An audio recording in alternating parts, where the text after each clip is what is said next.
America మరొకసారి కాల్పుల మోతతో దద్దరిల్లింది.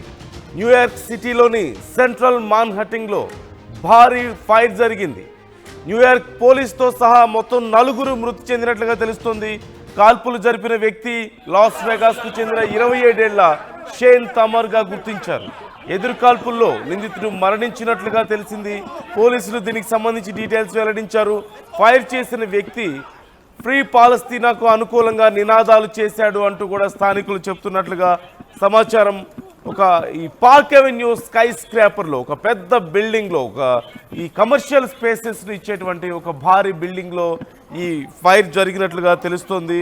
ఈ నేపథ్యంలో ఒక బుల్లెట్ ప్రూఫ్ వేస్ట్ ధరించినటువంటి ఒక వ్యక్తి లోపలికి వచ్చి ఏఆర్ స్టైల్ రైఫిల్తో ఒక్కసారిగా కాల్పులు జరపడం మొదలుపెట్టాడు. ఈ నేపథ్యంలో అక్కడ ఉన్నటువంటి ప్రజలందరూ కూడా ప్రాణ భయంతో పరుగులు తీస్తున్నటువంటి పరిస్థితి మనం చూస్తున్నాం.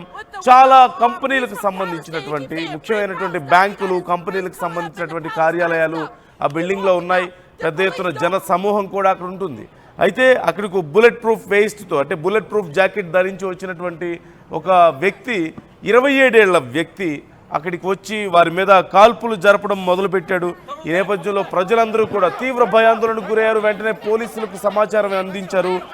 ఈ నేపథ్యంలో అక్కడ ఘటన జరిగినటువంటి ప్రదేశం, ఈ మాన్హాటన్లో ఈ ఘటన జరిగిన ప్రదేశం ఇటు గ్రాండ్ సెంట్రల్ స్టేషన్కు, అలాగే రాక్ ఫిల్లర్ సెంటర్కు, మ్యూజియం ఆఫ్ మోడర్న్ ఆర్ట్ వీటన్నిటికీ దగ్గరగా ఉన్న నేపథ్యంలో పూర్తిగా ఆ ప్రాంతం అంతా కూడా ఒక గందరగోళ పరిస్థితులు ఏర్పడ్డాయి. భారీగా జన సందోహం అక్కడ ఉంటుంది.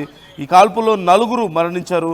ఒక న్యూయార్క్ పోలీస్ డిపార్ట్మెంట్ ఆఫీసర్ కూడా, NYPD ఆఫీసర్ కూడా ఈ కాల్పుల్లో ప్రాణాలు కోల్పోయినట్లుగా తెలుస్తుంది.